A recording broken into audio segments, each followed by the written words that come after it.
The first sign was a pattern no one else noticed.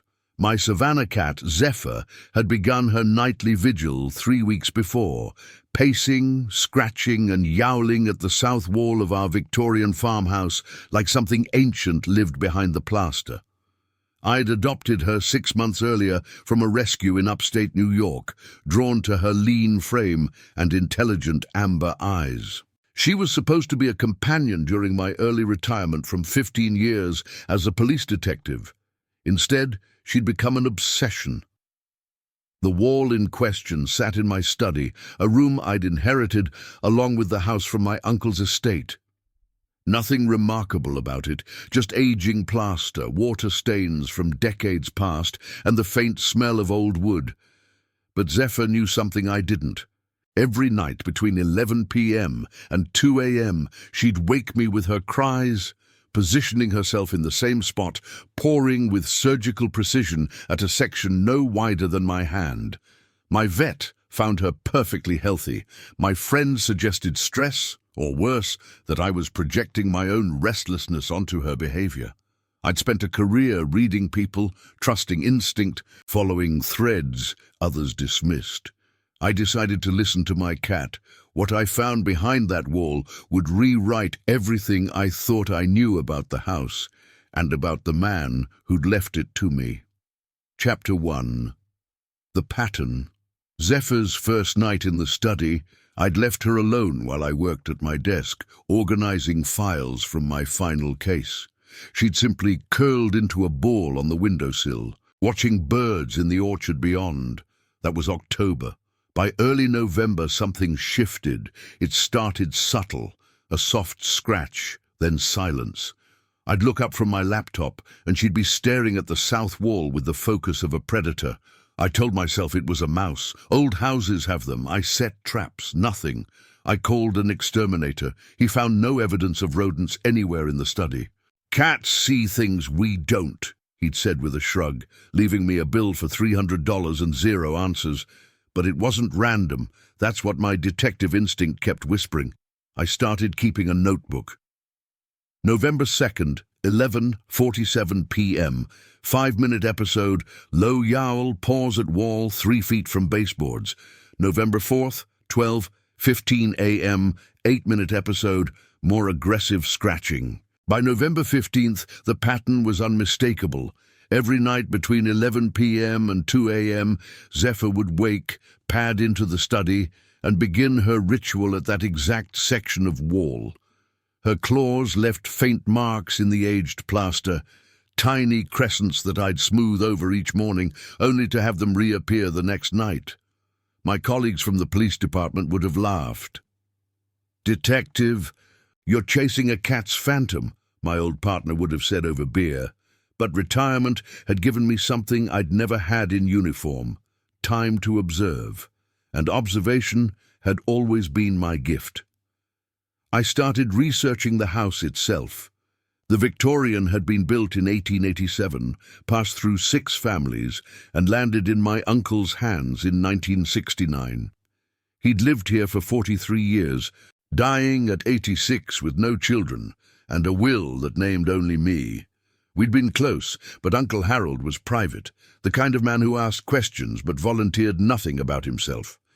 He'd mentioned the house casually during one of our final visits. Solid bones, good bones, but every old place has its secrets. I thought he meant creaky floorboards and drafty windows. One night, I decided to observe from the floor. I lay on my belly, eye level with where Zephyr scratched, and watched as she attacked that single point with mathematical precision. Her claws found purchase in microscopic gaps in the plaster, gaps that shouldn't exist in a solid wall. I ran my fingertips across the surface. There, a line, barely perceptible, but there. The plaster didn't match the age of the surrounding wall. This section had been patched recently. In geological terms of Victorian homes, recently meant within the last 50 years. Zephyr yowled and pressed her forehead against mine, her body vibrating with intensity. I grabbed my phone and called a structural engineer I'd met during a cold case investigation years ago. "I need you to look at something in my house," I said, "and I need you to keep it quiet." Chapter 2. The breaking Marcus arrived on a grey Saturday morning in mid-November with his equipment and a skeptical expression.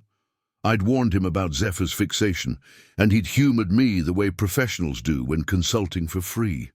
"Old plaster, water damage probably," he'd said, examining the wall. "Not structural. You could patch it," and then Zephyr leaped onto my desk and yowled so loudly that both Marcus and I jumped. "Jesus," he muttered. "Your cat really cares about this wall." "She knows something," I said quietly. Marcus looked at me, really looked at me, and something in my face must have convinced him. Or perhaps he recognized the same instinct I had, the kind that keeps certain people alive in dangerous professions. He set down his meter and pulled out a small hammer. "One corner," he said, "just to check the interior integrity." The plaster crumbled easily, revealing darker plaster beneath. Then more plaster, layer upon layer, each one a different shade and texture. Marcus stopped and whistled low. "Someone sealed this wall deliberately," he said, "multiple times, over decades." My heart was thundering. Zephyr pressed against my leg, her purr a motor of vindication. We widened the hole carefully. The hammer bit through the final layer of plaster, and suddenly something else appeared. Metal, a corner of something metal catching the light. "What the hell?" Marcus breathed. Zephyr jumped through the gap before we could stop her. I heard her land on something solid on the other side, and a sound I'd never heard from her before, a long, mournful howl that seemed to belong to something much older than a cat. "Get me a flashlight," I told Marcus, my voice steady even as my hands shook. Chapter 3. The Discovery. The gap in the wall was deeper than it should have been, nearly 2 feet of hollow space between the study's interior wall and what appeared to be an original exterior wall from the 1880s. Marcus worked methodically, widening the opening while I held the flashlight. Zephyr had disappeared into the darkness, her eyes reflecting green in the beam before she meowed, demanding I follow. What emerged first was a metal box, army green, military issue, stamped with a date 1943, then another and another, 7 in total, lined along the narrow cavity like soldiers at attention. "Your uncle was military," I whispered, pieces suddenly moving into place in my mind. Uncle Harold, who'd served in World War II, who'd returned to civilian life but never quite left the war behind, whose study was filled with maps and books about European history, whose letters, which I'd inherited, were sparse but carried an undercurrent of something unresolved. Marcus looked at me. "Should I call someone?" "Not yet," I said. "Help me get them out." We worked carefully, extracting each box. They were lighter than I'd expected, as if whatever they contained had already begun to dissolve into history. The last box was different, smaller, wrapped in oilcloth that had mostly rotted away, revealing a leather journal and beneath it photographs, dozens of photographs, their edges soft with age. I opened the journal and read the first line in handwriting I recognized instantly, my uncle's younger hand, sharp and certain. "If you're reading this, I'm dead, and someone braver than me has finally found what I've hidden. This is the story of what I did during the war. This is why I could never tell anyone. This is why I've spent 60 years trying to forget." Zephyr jumped onto my lap and pressed her face against the journal's pages, purring so intensely the book vibrated in my hands. If you're enjoying this journey so far, tell us in the comments where in the world you're watching from, I found myself saying aloud, as if speaking to the universe itself, as if my uncle could somehow hear me finally acknowledging what he'd kept locked away. Marcus stepped back. "I'll wait outside," he said quietly. Chapter 4. The War. I sat in that study for hours, reading my uncle's words as the afternoon light shifted across the floor, and Zephyr remained pressed against my side like an anchor. The photographs told a story no history book had prepared me for. My Uncle Harold hadn't just served in World War II. He'd been part of a secret intelligence operation that extracted Jewish families from occupied France, smuggling them through underground networks in the spring of 1943. The operation was unofficial. No medals, no recognition, no records that could be found. Just men who decided that following their conscience meant breaking the law. The boxes contained documentation, names, safe house locations, routes taken through the French countryside.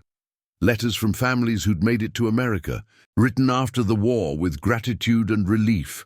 The photographs showed my uncle, barely 23, lean and serious, standing outside villages now famous for their resistance efforts. In one photo, he held a child no older than 3. In another, he stood beside an elderly woman whose face held the kind of dignity that comes from surviving the unsurvivable. The journal entries were sparse but devastating. He'd written about making impossible choices, about the weight of carrying other people's lives, about returning home and discovering that the world didn't want to hear these stories, that the official narrative of the war had no room for individual acts of conscience that had never been sanctioned by command. I came home a ghost, he'd written. A ghost among men who'd been heroes in ways I could never explain. So I stayed silent. I bought this house. I sealed away these memories behind this wall, and I told myself that silence was a kind of penance. The final entry was dated 1975, 5 years before I was born. I'm old now. The war is ancient history. The families I helped have grandchildren and great-grandchildren scattered across America and beyond. They live in a freedom they probably take for granted. They should. But I wonder sometimes if I should have been louder, if I should have told the world. Instead, I sealed it all away. If whoever finds this is reading it, I hope you're brave enough to do what I wasn't. I hope you speak for the silenced. Zephyr jumped down suddenly and paced to the window, looking out at the orchard. She turned back to me and meowed sharply as if saying, "You understand now. This is why I brought you here." I understood. My uncle had spent 60 years in this house, carrying a secret too heavy to share, unable to celebrate what he'd done because the act itself had been illegal at the time. Zephyr, sensing something broken in the space where that secret lived, had spent her first months here calling to it, scratching at it, until someone with a detective's instinct finally listened. I picked up the phone and called my contacts at the Holocaust Museum in Washington. Chapter 5. The Reckoning. The museum's director, Dr. Sarah Cohen, flew to New York 4 days later with a preservation specialist and a historian who specialized in WW2 resistance networks. They arrived with gloves, archival boxes, and an almost reverential silence as I led them to the study. "These are primary documents," the historian whispered, examining one of the photographs. "This entire operation has been lost to history, completely lost." Dr. Cohen knelt beside the boxes, tears streaming quietly down her face. "How did you know to look here?" she asked. I glanced at Zephyr, who was watching from the windowsill with those knowing amber eyes. "My cat knew," I said simply. "They didn't need me to explain further. They understood that sometimes truth finds us through channels beyond logic, through instinct, through the way animals sense disturbance in space and spirit." Over the following weeks, the box's contents became the centerpiece of a new exhibition. Hidden Resistance, Untold Stories of Fwu. The museum's researchers cross-reference my uncle's documentation with surviving family members from the resistance network. They found descendants, now in their 70s and 80s, who'd never known the full story of how their grandparents escaped.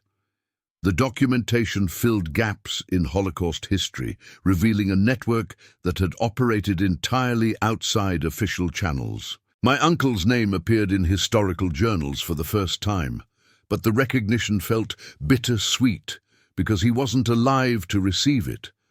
The silence he'd chosen, the decades of secrecy, had shaped him into a different man than the young idealist in those photographs. The local newspaper ran a story, "Local Hero's Secret Revealed 60 Years Later." Other outlets picked it up.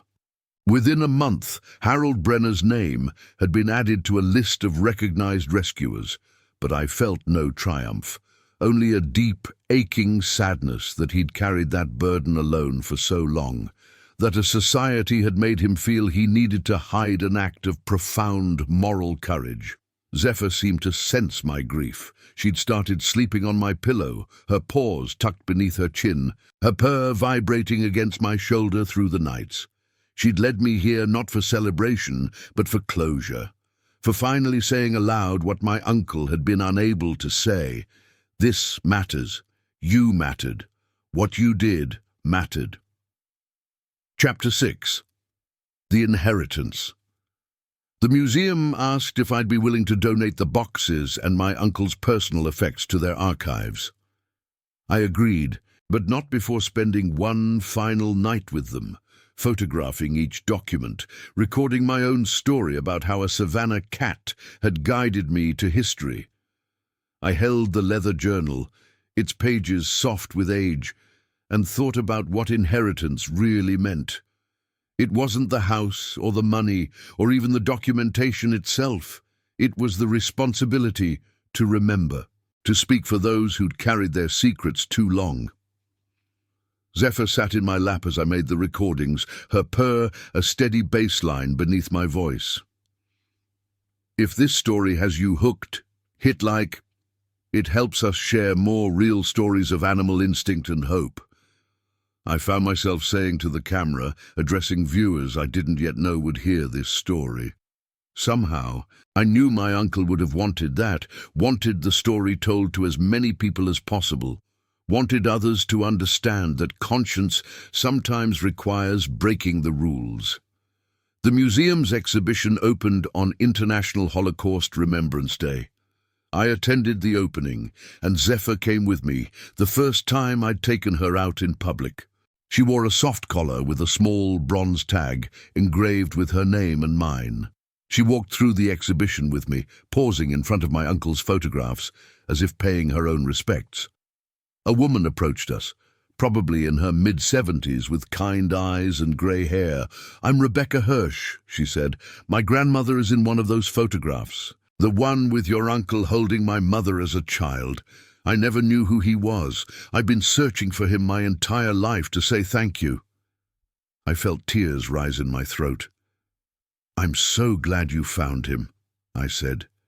"Even though he's gone, I think. I think he finally knows that what he did mattered." Rebecca bent down and extended her hand to Zephyr, who butted her head against Rebecca's palm and purred. "What's her name?" Rebecca asked. "Zephyr. She's the reason any of this was found." Rebecca smiled through her own tears. "Then Zephyr is family. Anyone who carries my family's story is family." Chapter 7. The Pattern Breaks. After the exhibition opened, Zephyr's nightly vigil at the wall ceased entirely. On the first night she didn't scratch, didn't yowl, didn't seem to sense anything disturbing the air where those secrets had been hidden.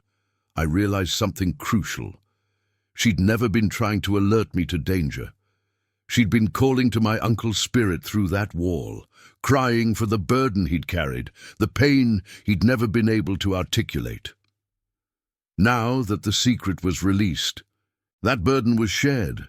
She was free. She became a different cat, not less intelligent. Her amber eyes remained sharp and observant, but lighter somehow. She'd lounge in the study sunlight without tension. She'd purr without urgency. She'd sleep the sleep of a normal cat, not a creature carrying the weight of unresolved history. I commissioned a portrait of her, a professional artist who captured Zephyr in a study of light and shadow, sitting before that now open section of wall. I hung it where the wall had been broken. Sometimes visitors to my home would study it and ask what the wall represented. I'd tell them, "This is the wall where memories lived. This is the cat who insisted they be heard." The police detective in me wanted to understand the mechanism. Had Zephyr somehow sensed the disturbance in the plaster, the subtle acoustic differences between the patched section and the surrounding wall? Had her sensitive hearing picked up something we couldn't detect? Or was it something more mysterious, some animal intuition that goes beyond our scientific categories? I decided I didn't need to know. Some mysteries are richer left intact. What I did know was that Zephyr had given me the greatest gift a companion animal could give. She'd connected me to my family's true legacy, not wealth or property, but conscience, not material inheritance, but spiritual one. Chapter 8. The Lineage.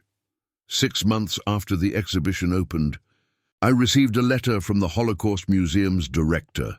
They'd launched a scholarship fund in my uncle's name for students studying resistance history and moral courage in times of political extremism. The first cohort had just been selected, 12 students from 6 countries, all committed to researching untold stories of ordinary people making extraordinary ethical choices. One of the scholarships Dr. Cohen wrote had gone to a young historian named David Hirsch, Rebecca's grandson. He'd decided to devote his career to documenting acts of conscience during the Holocaust, specifically focusing on the networks that operated outside official channels. The lineage had transformed. What my uncle had hidden became a beacon for the next generation. I visited the museum again with Zephyr. David was there, working in the archives, organizing my uncle's documents.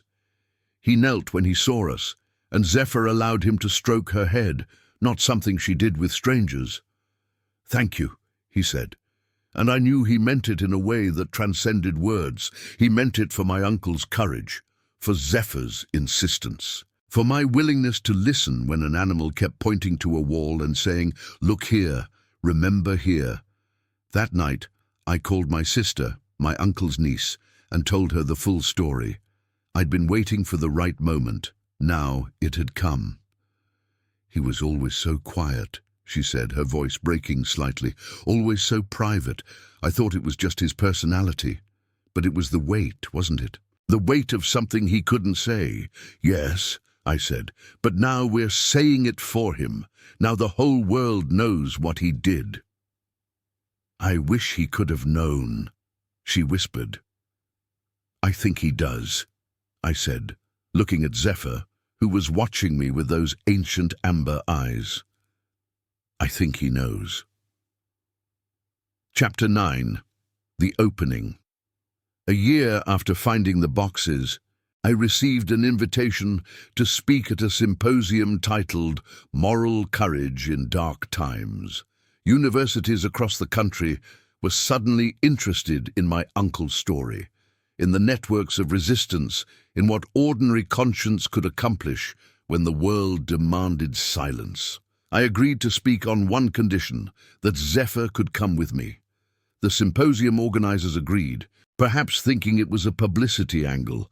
They didn't understand, couldn't understand, that Zephyr wasn't a prop. She was a protagonist in this story. She was the one who'd known when everyone else had forgotten. Standing before 300 academics and students, with Zephyr sitting calmly in my lap, I told the full story. The nightly scratching, the pattern nobody else noticed, the broken wall, the boxes, my uncle's journal, the families who finally knew their rescuer's name. "We talk a lot about heroes," I said, "about the people who accomplish great things in times of crisis. But we rarely talk about the cost of heroism, the isolation, the secrecy, the inability to celebrate what you've done because the act itself had to remain hidden." My Uncle Harold lived with that cost for 60 years. He could never tell anyone. He could never receive recognition in his lifetime. He sealed away the evidence and tried to forget. I paused, stroking Zephyr's head. But conscience doesn't stay buried. It whispers, it calls, it finds expression in ways we don't expect. A cat, adopted from a rescue center with no knowledge of my uncle's past, sensed that something unresolved existed in this house. She spent months trying to tell me, look here, remember here, speak for the silenced. I looked out at the audience. That's what I want you to do. Don't wait until it's too late. Don't assume that speaking truth is impossible. Don't hide your conscience behind walls. The world needs your courage now, not in 60 years, when someone has to excavate it from behind plaster. Zephyr purred, a sound that carried through the auditorium's microphone system, reaching every corner of the hall. During the question period, a young woman in the third row raised her hand. What would you tell people who are afraid to do the right thing because it might cost them? I looked at Zephyr, then back at the audience. I'd tell them that staying silent costs more. My uncle paid that price for 60 years. He died wondering if anyone would ever know what he'd done mattered. Don't do that to yourself. Don't let fear seal your conscience behind a wall. Speak. Act. Let your voice join the chorus of those who refuse to accept injustice. After the symposium ended, people lined up to speak with me. Some were descendants of rescuers, others were historians. Many were young people deciding how to build their lives in times of political uncertainty. They all asked the same thing in different ways. How do I find the courage to do what's right? I didn't have a formula, but I had a story, and in sharing it, really sharing it, not the sanitized version, but the full, messy truth of grief and rediscovery, I watched something shift in their faces. Recognition, permission, a sense that ordinary people had always been the ones to carry history forward. Zephyr moved from person to person, allowing herself to be petted, to be thanked, to be acknowledged as the bridge between past and present that she'd always been. Conscience, I've learned, is a living thing. Restless, insistent, and infinitely patient. It speaks to us through the people we love, through the animals we shelter, through the spaces in old houses where secrets quietly decay. My Uncle Harold hid his conscience for 60 years, but it never truly died. It waited, pressed behind plaster and time, until the right listener finally heard it calling. Zephyr taught me that the greatest act of love isn't always loud or obvious. Sometimes it's the gentle, persistent refusal to let important truths disappear. And I learned that recovery, of history, of family, of purpose, begins the moment we're willing to break through our own carefully constructed walls. The boxes are in the museum now, preserved and honored. But the real inheritance lives in every classroom where my uncle's story is told, in every heart that hears it and decides to speak up, and in the steady, loyal presence of a Savanna cat who knew, long before I did, that remembering matters more than forgetting. Subscribe for more true-to-life tales of love, instinct, and hope. See you in the next story.